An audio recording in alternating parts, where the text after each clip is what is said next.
من يهده الله فلا مضل له ومن يضلل فلا هادي له أشهد أن لا إله إلا الله وأشهد أن محمدا عبده ورسوله لا نبي بعده اللهم صل وسلم على نبينا محمد وعلى آله وصحبه ومن والاه أما بعد قال الله تعالى في القرآن الكريم يا أيها الذين آمنوا اتقوا الله حق تقاته ولا تموتن إلا وأنتم مسلمون وقال النبي صلى الله عليه وسلم إن خير الحديث كتاب الله وخير الهدي هدي محمد صلى الله عليه وسلم وشر الأمور محدثاتها وكل محدثة بدعة وكل بدعة ضلالة وكل ضلالة في النار. Jamaah hadirin wal hadirat, jamaah Masjid Imanuddin yang dimuliakan Allah Ta'ala. Kita baru saja mendapatkan rahmat dari Allah di malam yang berbahagia ini dengan turunnya hujan. Dan semoga bukan hanya bumi kita yang dibasahi oleh Allah, tapi juga hati-hati kita dibasahi dengan siraman-siraman rohani yang menjadikan kita makin bertakwa kepada Allah. Dan memang begitulah yang kita harapkan senantiasa, bahwa kita senantiasa mengecas keimanan kita dengan mendatangi majelis-majelis ta'lim, dengan bergaul dengan orang-orang saleh, dengan bergaul bersama teman-teman yang juga cinta kepada Allah, mempelajari, membaca buku, mendengarkan ceramah dan lain-lain yang merupakan sebagaimana kita pernah bahas dulu dalam kajian kita di Thaqafus Shalihin ini sebagai salah satu cara untuk meningkatkan rasa takut dan rasa harap pula kepada Allah. Kini kita akan membahas satu bagian akhir dari bab iman dan tauhid dalam fadilah-fadilah amal ini, sebelum kita memasuki pembahasan tentang ibadah.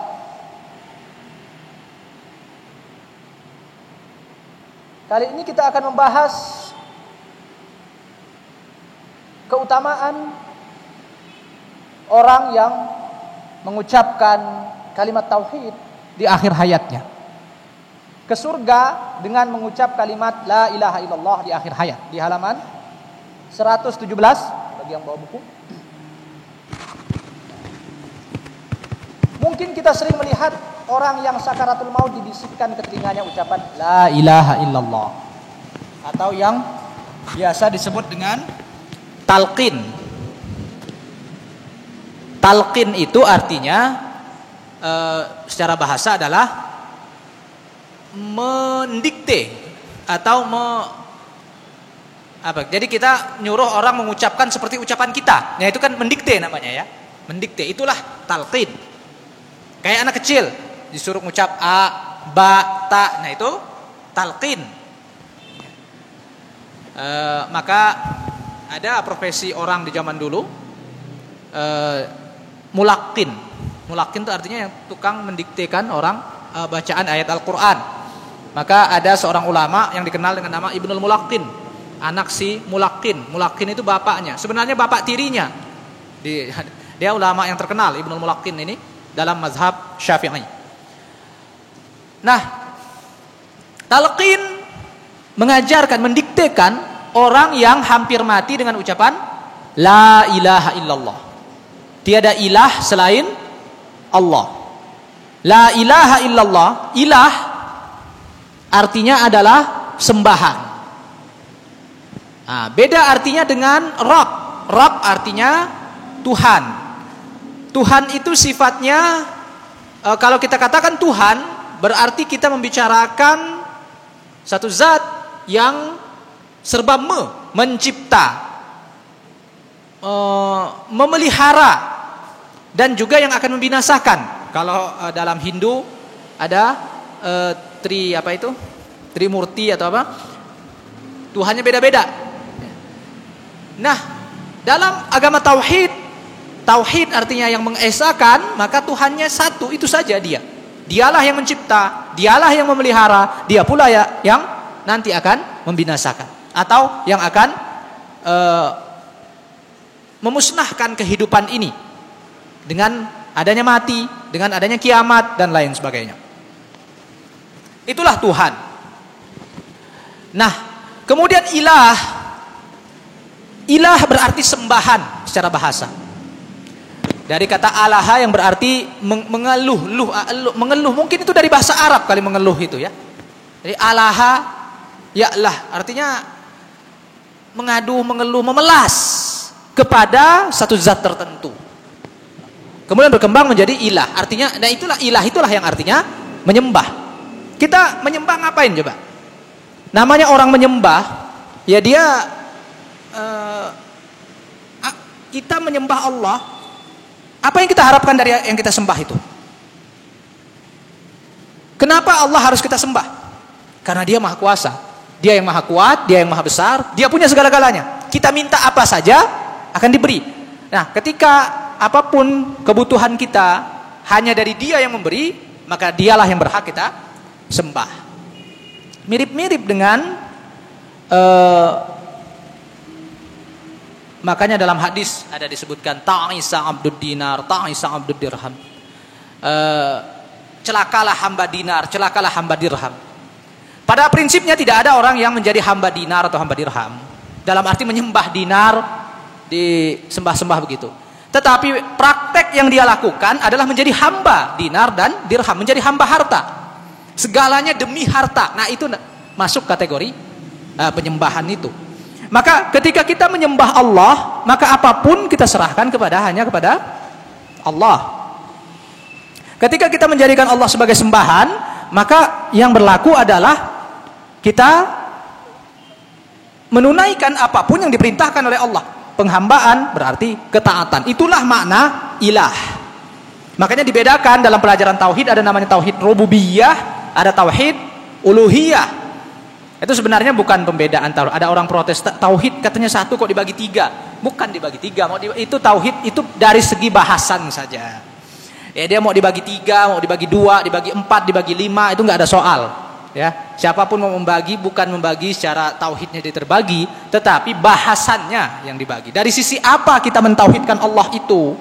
Ya, dari sisi rububiyah kita yakin bahwa hanya Allah yang mencipta. Emang Allah kerjasama sama siapa mencipta bumi ini? Tidak. Kun fayakun. Kemudian juga dari sisi uluhiyah, penyembahan. Nah, ini yang paling banyak ditentang oleh kafir Quraisy kala itu, di mana mereka mengakui bahwa Allah adalah Tuhan mereka. Wala in sa'altahum man khalaqahum la yaqulunallah. Kalau kamu tanya hai Muhammad pada mereka siapa yang menciptakan mereka, mereka katakan Allah. Tapi mereka menyembah selain Allah.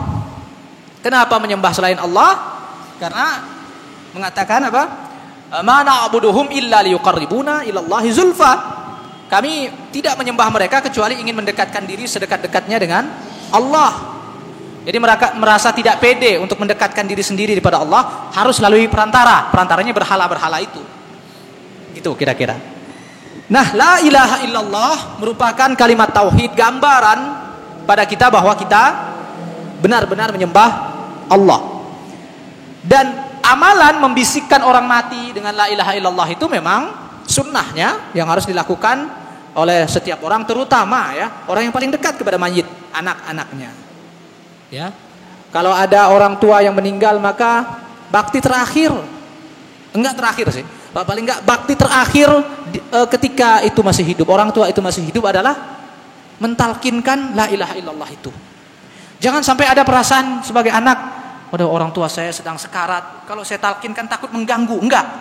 Justru ini perintah Rasulullah, laqinu mautakum la ilaha illallah. Talkinkan atau diktekan orang yang hampir mati. Mauta di situ artinya orang yang hampir mati, bukan orang mati. Kalau orang mati sudah, apalagi mau didiktekan. Kalau sudah meninggal tiba-tiba dia mengucap la ilaha illallah, orang pada kabur nanti. Justru yang hampir mati, sebelum dia mati didiktekan la ilaha illallah. Itulah perintah Rasulullah. Jangan merasa wah ini hanya akan mengganggu. Mengganggu dia udah nggak bisa mengucap. Enggak, justru itu adalah perintahnya. Bisa jadi malah sebenarnya orang yang sedang nazak, itu istilahnya apa, sakaratul maut itu berharap, tolong diktekan saya dong, diktekan saya. Bisa jadi begitu, cuma dia tidak bisa bicara. Ya. Kita berpikir mungkin orang tua kita kalau kita kasih apa kesenangan dia di dunia, kasih uang berjuta-juta, kasih dia rumah, kasih dia tanah, kasih apapun yang menjadi kesenangan dia bahagia.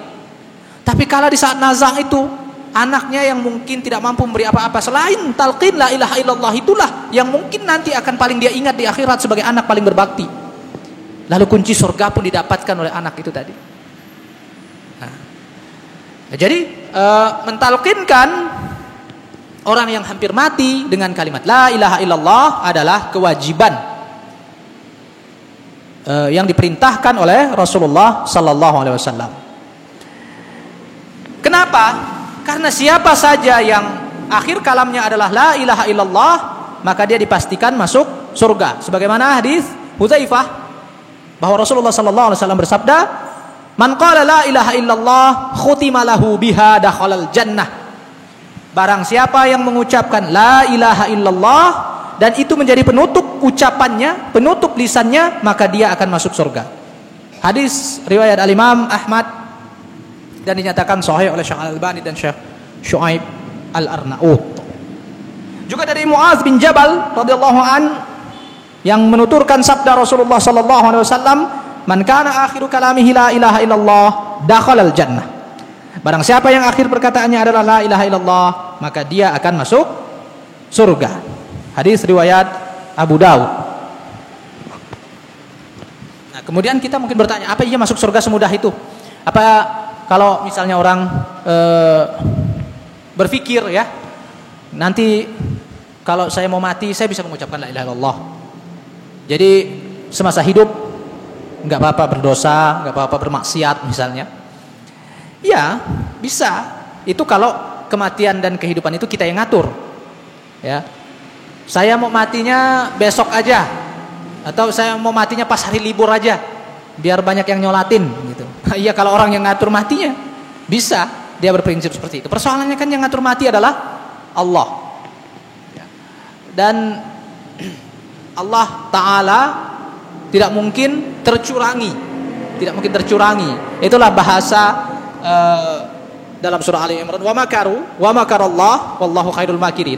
Mereka bermakar, Allah juga bermakar, dan Allah sebaik-baik pembuat makar. Maksudnya orang-orang ini ingin berusaha menipu Allah, seakan-akan kita bikin Allah kecolongan yuk gitu, seakan-akan seperti itu. Maka dibalas oleh Allah, dalam bahasa Arab disebut musyakalah.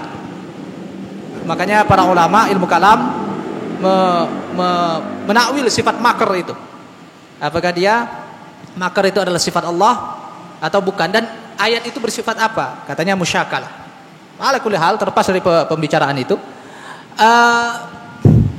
Allah ingin membalas orang-orang yang katanya yang tadinya pengen membuat kecele Allah ini, justru mereka lah yang akan kecele. Nah, begitu pula orang-orang yang ketika hidupnya merasa kalau saya mati nanti saya tinggal ngucapin la ilaha illallah, saya akan masuk surga. Nah, bahkan saya dengar ada kemarin orang cerita seorang pengusaha yang katanya sudah sangat intens sekali menjaga kesehatannya. Dengar-dengar dari orang, dia bilang begini, bahkan dia menantang malaikat maut katanya. Kok ada orang kayak gitu ya? Mungkin saja ada. Kadang-kadang kekafiran itu saking orang itu saking hidupnya bahagia, saking itulah bahayanya. Kalau orang hidup tak pernah diuji oleh Allah, bahayanya begitu. Fir'aun itu kan begitu. Kenapa Fir'aun jadi Fir'aun? Ya karena dengan segala macam dia yang paling kuat, tidak ada yang bisa menandingi, dia yang paling kaya. Bahkan konon katanya Fir'aun gak pernah sakit. Maka dia merasa hebat sekali saya ini. Nah, ketika orang sudah mulai merasa saya ini hebat ya, nah mulai itu mulai i'jabul mar'i bi nafsi. Dalam hadis disebut, sebagaimana dulu yang pernah kita bahas, ada 3 yang membuat kerusakan. Salah satunya adalah i'jabul mar'i bi nafsi, orang kagum dengan dirinya sendiri. Itu nggak terasa itu, orang nggak sadar bahwa dia sebenarnya kagum pada dirinya sendiri. Oh, ternyata saya ini hebat ya, ternyata saya, lama-lama setan masuk. Akhirnya jadilah Fir'aun mengaku sebagai Tuhan gara-gara tidak pernah diuji itu. Makanya kalau diuji, bersyukurlah sebenarnya. Artinya Allah masih menginginkan kita sadar diri. Kalau enggak, ketika orang itu tadi, misalnya orang kaya, tiba-tiba dia jatuh miskin. itu sebenarnya Allah ingin itu sayang kepadanya karena seperti kisah yang pernah saya ceritakan, seorang mandor yang pengen manggil, masih ingat Bapak Ibu sekalian, hadirin hadirat yang selalu hadir, ingat ya insyaallah, mandor yang pengen manggil anak buahnya sementara dia di lantai yang tinggi, suara nggak kesampaian. Lalu apa yang dilakukan? Ayo, apa yang dia lakukan kalau masih ingat? Lempar uang. Alhamdulillah, Masya Allah, ada yang ingat. Lempar uang 10.000 apa dilihat oleh anak buahnya, ada duit jatuh, 10 kantongin, masuk lagi, nggak ngelihat ke atas. Maksud si mandor tadi ngelihat dong ke atas, siapa yang ngelemparin duit. Oh, berarti kurang 20.000 dilempar, jatuh lagi, ngelihat lagi, kantongin lagi, kurang 50.000, kurang 100.000. Dengar-dengar udah ada 200.000 selembar katanya sekarang ya? Ya, benar? Hah? Oh, bohong. Wah, padahal saya udah percaya itu. Semoga yang bikin hoax itu diampuni oleh Allah lah.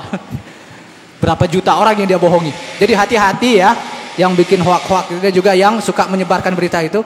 Nggak sadar kita ada jutaan orang yang percaya. Di akhirat nuntut semua itu nanti. Repot kita. Tiba-tiba datang banyak orang kepada kita, Pak, ada apa Pak? Saya nggak ada, kita nggak kenal, nggak ada urusan. Ya dulu Anda waktu zaman Facebook dulu menyebarkan berita hoax. Iya, kita dituntut banyak orang nanti, makanya hati-hati. Ya, kadang-kadang sesuatu yang kita anggap remeh, tahu-tahu nanti malah di akhirat jadi ganjalan gara-gara itu. Makanya mending jadi sabda Rasulullah, man yu'minu billahi wal yawmil akhir falyaqul khairan aw liyasmut, itu berlaku juga untuk media sosial itu. Berkata baik atau mendingan diam, nggak usah ikut nge-share segala macam kalau belum jelas. Tadi saya percaya sebenarnya udah ada uang, mau nyari saya tadi itu.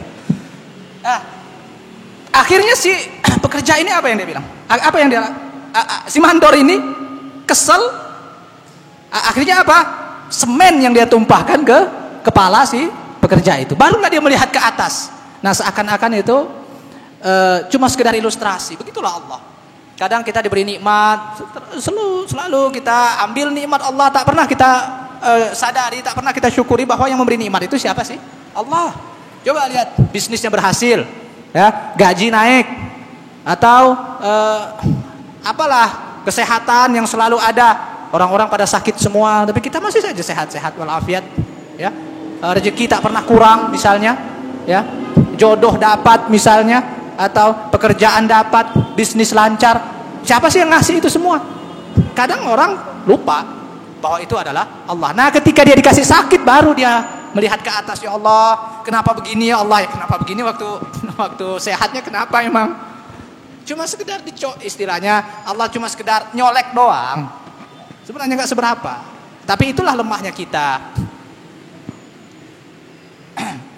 Itu kalau firman Allah dalam surah Az-Zumar, wa idza massal insanu durrun da'a rabbahu muniban ilaihi. Orang manusia itu kalau ditimpa bahaya berdoa kepada Allah, ya, kembali kepada Allah. Wa idza khawwalahu ni'matan min rabbih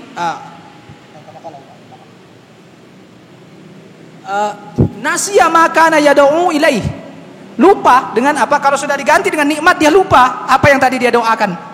Nah, itulah sifat manusia. Jadi, tapi ujungnya nggak enak banget ayat itu dan mengerikan sekali. Apa kata Allah? Qul tamatta' bi kufrika qalila innaka min ashabin nar. Katakan hai Muhammad, bersenang-senanglah dengan kekafiranmu sebentar saja, karena sesungguhnya engkau adalah penghuni neraka. Jangan sampai kemudian kita masuk orang-orang seperti itu. Kalau susah berdoa kepada Allah, begitu sudah diganti dengan nikmat Allah malah ingkar, bahkan menjadi kafir. Waliyadzubillah. Nah, jadi tidak ketika orang yang senantiasa gemar bermaksiat, ya,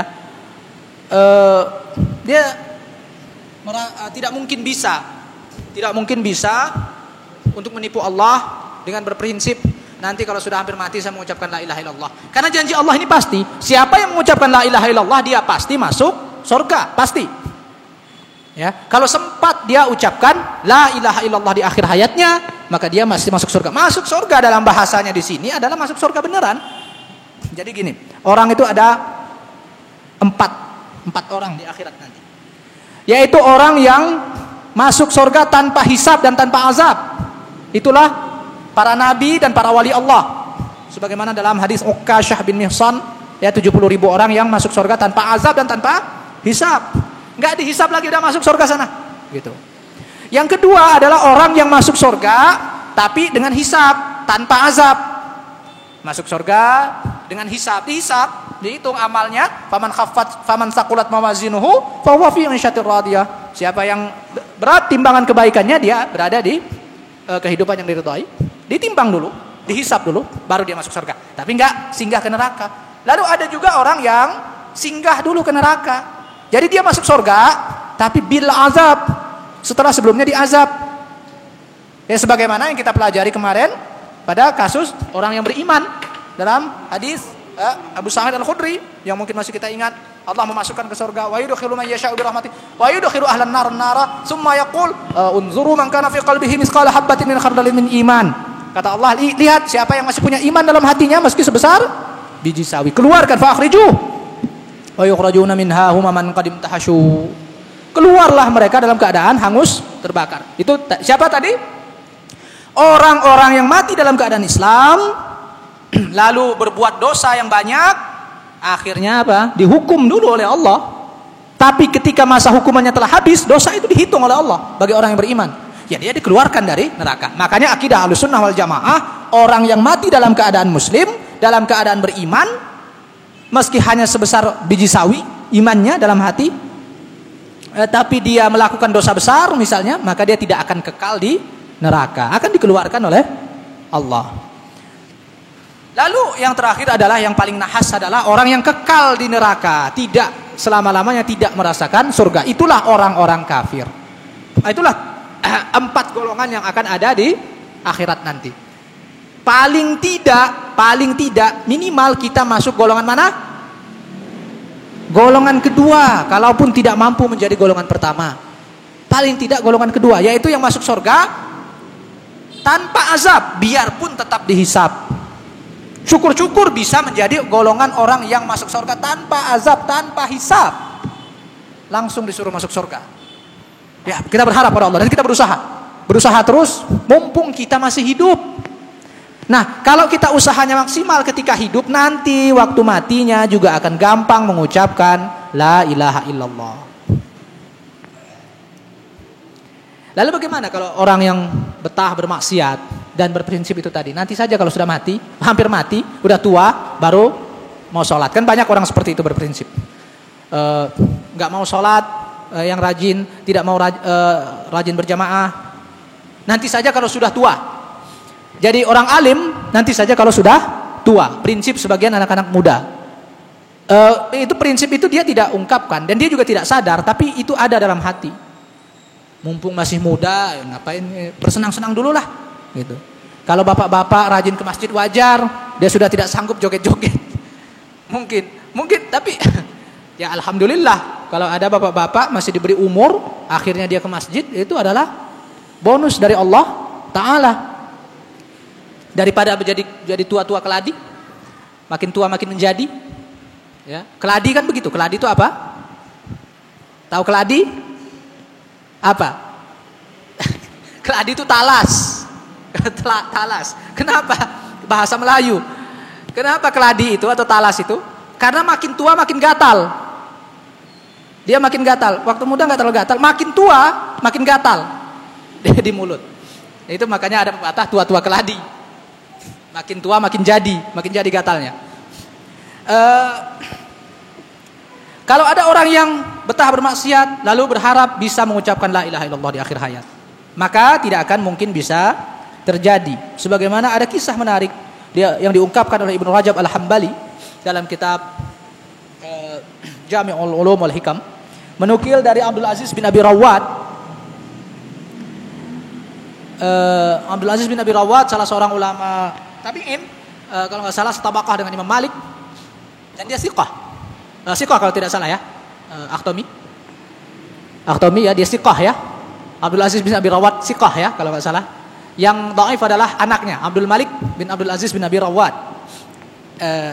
Apa kata Abdul Aziz bin Abi Rawat? Aku pernah menghadiri seorang yang sakaratul maut, dan ditalqini ucapan la ilaha illallah. Tapi di akhirnya dia malah mengatakan dia ingkar terhadap yang kamu ucapkan. Kemudian habis mengucapin tadi, dia ingkar terhadap apa yang kamu ucapkan, dia langsung mati. Lalu Abdul Aziz pun mengatakan, aku menanyakan keadaannya dan ternyata dia adalah seorang pecandu khamr. Maka Abdul Aziz bin Abi Rawat mengingatkan, takutilah dosa karena dialah yang membuatnya seperti itu. Jadi ini orang tadi, ya, pecandu, yang namanya pecandu itu artinya dia nggak bisa ninggalin perbuatan maksiat itu. Apakah itu pecandu khamr, ataukah itu pecandu zina, ataukah itu pecandu segala hal lain yang dia tahu bahwa itu adalah dosa, ya. Maka itulah yang menghalangi dia untuk mengucapkan la ilaha illallah itu tadi. Mungkin dia alim, mungkin dia tahu, tapi ketika dia mau mengucapin la ilaha illallah terhalang. Seperti yang terjadi pada diri siapa? Fir'aun. Ya, ketika Fir'aun tenggelam di lautan, dia sempat mengatakan amantu annahu la ilaha illalladzi amanat bihi banu Israil wa ana minal muslimin. Saya percaya bahwa tidak ada Tuhan melainkan Tuhan yang dipercayai oleh Bani Israel dan saya termasuk orang-orang yang beriman. Tapi Allah malah menolak dengan mengatakan al-ana. Ini kalau kita belajar ilmu tajwid dalam surah Yunus ayat 91 ini. Ya, dalam ilmu tajwid ini adalah satu-satunya contoh mad lazim mustaqqal kalimi. Ya, atau mad lazim kalimi mustaqqal. Bacanya 6 harakat di al-ana itu. Satu-satunya yang ada dalam Al-Qur'an, mungkin dalam qiraat kita ya adanya cuma itu. Al-ana wa qad asaita qablu wa kunta minal mufsidin. Ya. Kenapa baru sekarang, hai Fir'aun, kamu mengucapkan itu? Dulunya kamu adalah orang-orang yang berbuat kerusakan. Allah senantiasa menggelari orang-orang yang dosanya kelewat batas itu sebagai mufsid. Jadi biasanya dalam bahasa Al-Quran, ya kalau udah disebut mufsid itu biasanya orang yang dosanya udah nggak ketulungan. Kalau dia masih dosa cuma buat dirinya sendiri, biasanya dia disebut fasik, ya zalim. Tapi kalau udah mufsid, apalagi mufsid fil ard, nah itu tuh yang, nah Fir'aun itu masuk kategori yang mufsidun fil ard.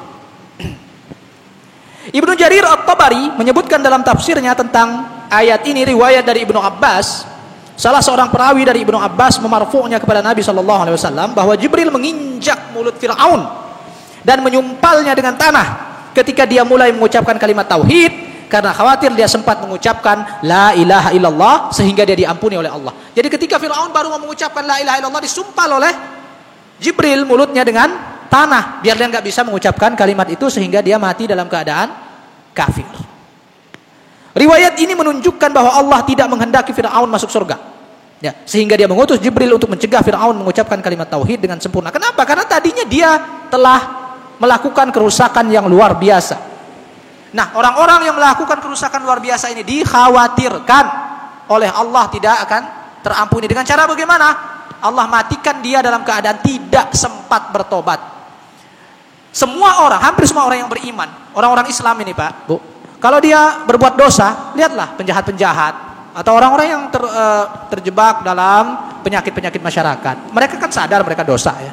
Mereka tahu dan mereka juga pengen tobat sebenarnya. Cuma apa yang menghalangi mereka? Menunda taubat. Lihat para preman, lihat para pelacur, lihat para germo. Apa mereka nggak tahu bahwa mereka dosa? Tahu, ya. Mereka tahu. Cuma kadang mungkin ada dalam pikiran mereka, suatu saat saya akan tobat. Suatu saat saya tidak mungkin selamanya saya begini. Dia pasti orang berpikir begitu. Ya, selama dia masih waras. Cuma syaitan memanjangkan angan-angan mereka. Dan nanti aja, besok aja, atau tahun depan aja. Kumpulin dulu duit banyak-banyak. Habis itu pergi haji. Misalnya kalau ada cerita orang dia bikin rumah bordil.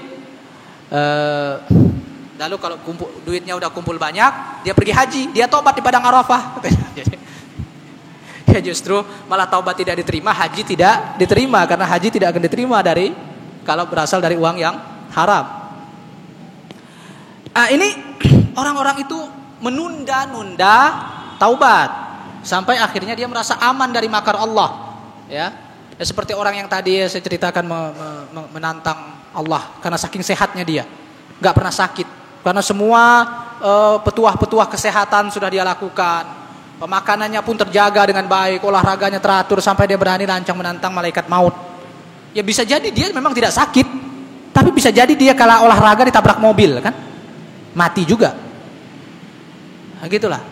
Jadi banyak cara orang untuk mati. Jadi matinya pasti. Cuma yang harus diperhatikan itu adalah apa yang ada setelah mati. Adakah kita mati dalam keadaan husnul khatimah ataukah mati dalam keadaan su'ul khatimah?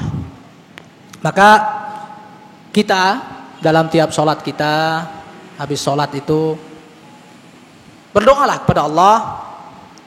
Doa pakai bahasa kita saja, pakai bahasa Indonesia saja.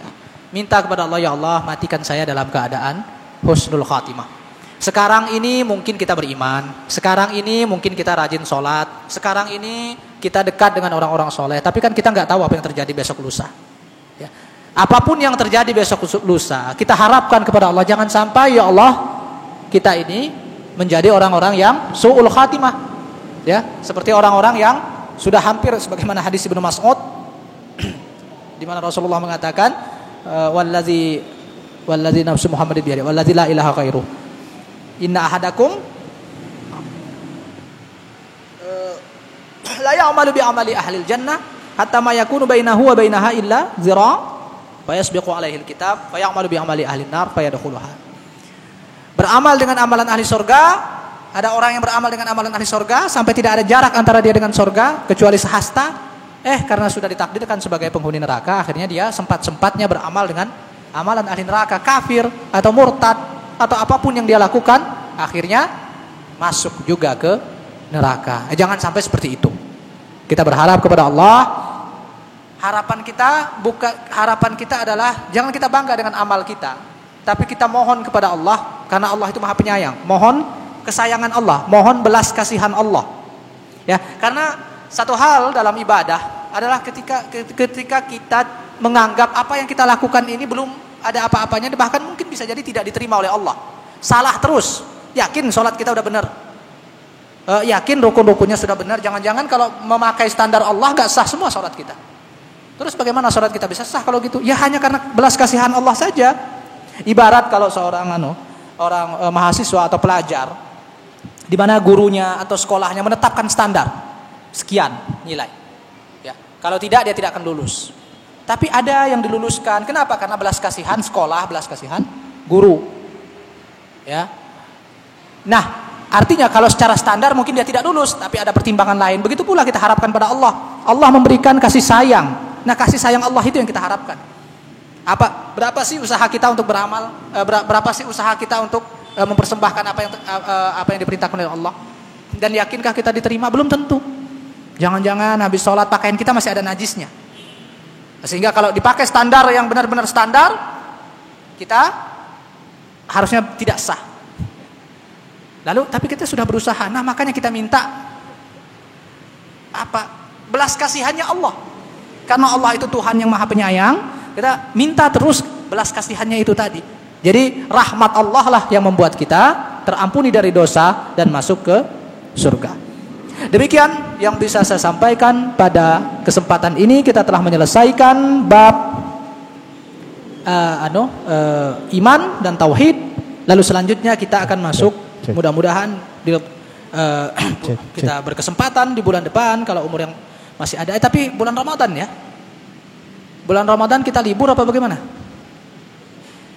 Nanti tunggu informasi berikutnya ya. Biasanya kalau bulan puasa di mana-mana pengajian libur.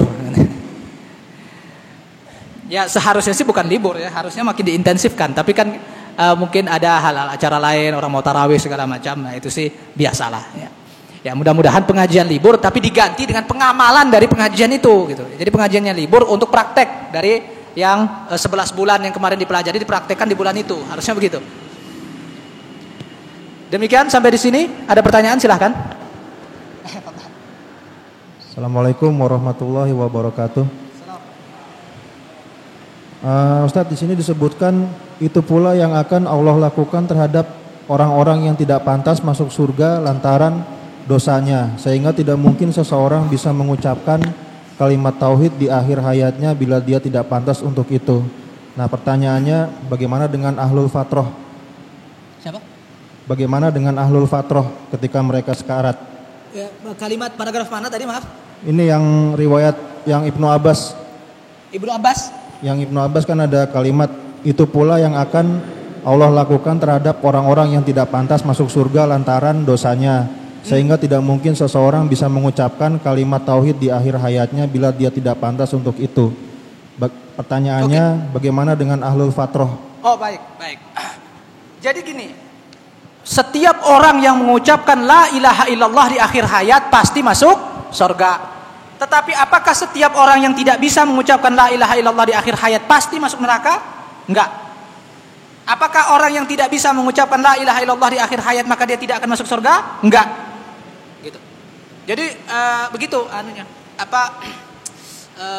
Premisnya begitu. Setiap yang mengucapkan la ilaha illallah di akhir hayat akan masuk surga. Tapi bukan berarti setiap yang tidak bisa mengucapkan la ilaha illallah maka pasti masuk neraka, enggak.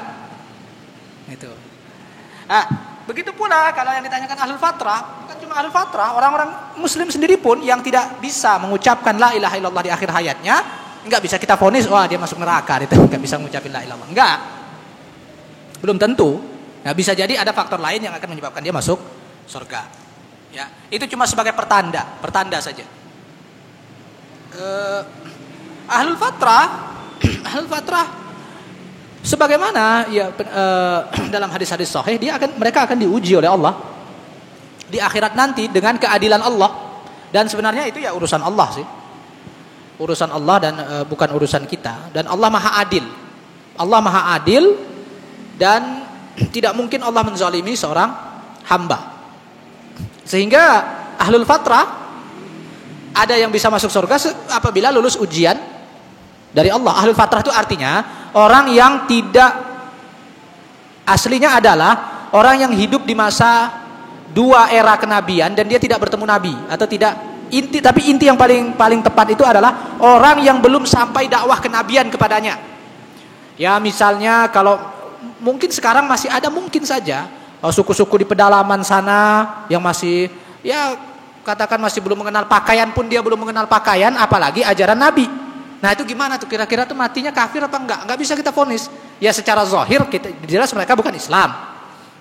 Tidak boleh diperlakukan secara muslim. Tapi hukum akhiratnya kita enggak tahu. Itulah yang disebut dengan ahlul fatrah. Kenapa? Karena mereka enggak ada rasul. Sementara Allah telah berfirman dalam surah An-Nisa, "Wa ma kunna mu'adzibina hatta nab'atsa rasula."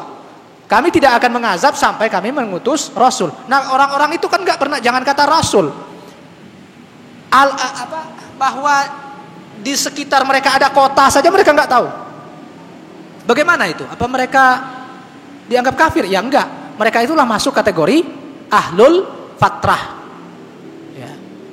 Bisa saja itu masih terjadi di era modern ini, bisa saja ada beberapa kelompok masyarakat yang mungkin saking terpencilnya sampai tidak pernah mendengar alam sekitar, apalagi dakwahnya para nabi dan rasul, nggak pernah tahu agama, dan mereka mati dalam keadaan itu. Gimana nanti nasib mereka itu terserah Allah. Nanti Allah dalam akidah Ahlussunnah wal Jamaah mereka akan diuji oleh Allah di akhirat nanti. Masuk, ibarat kata kalau yang lain ini sudah menghadap pengadilan akhirat, mereka masuk ruangan khusus, dapat ujian dari Allah. Di situ ditentukan yang lulus ujian masuk surga, yang tidak masuk neraka. Dan Allah Maha Adil untuk itu semua. Begitu kira-kira, Pak Tommy. Silakan, Pak.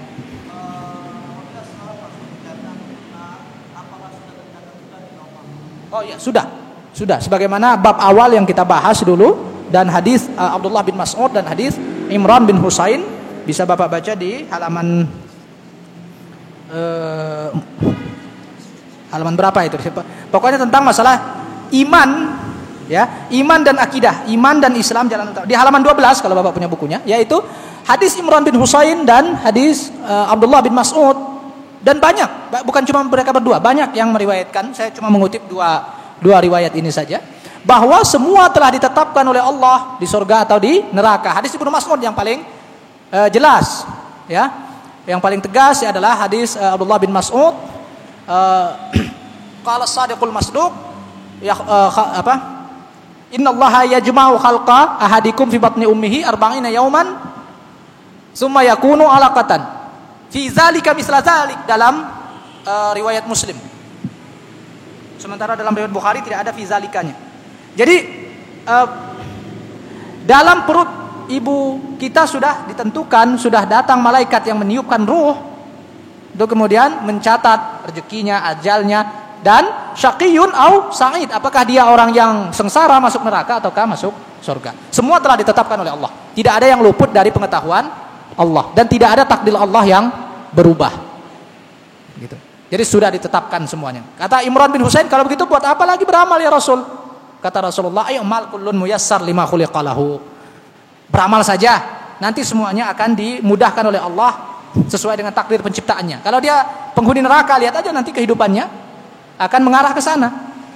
Kalau dia penghuni surga, Allah juga akan mengarahkannya pada jalan ke surga. Maka dari itu sifat kita kepada Allah ini apa? Minta kepada Allah supaya kita ini masuk kategori orang-orang yang ditakdirkan oleh Allah sebagai penghuni surga. Urusan takdir sebenarnya bukan urusan kita dan tidak akan pernah sampai ke ujung bila kita membahas takdir, menyita waktu dan tidak akan pernah sampai pada kesimpulan apapun. Tidak satupun orang yang bisa menjelaskan takdir itu dengan sangat memuaskan. Ada saja titik celah kritiknya.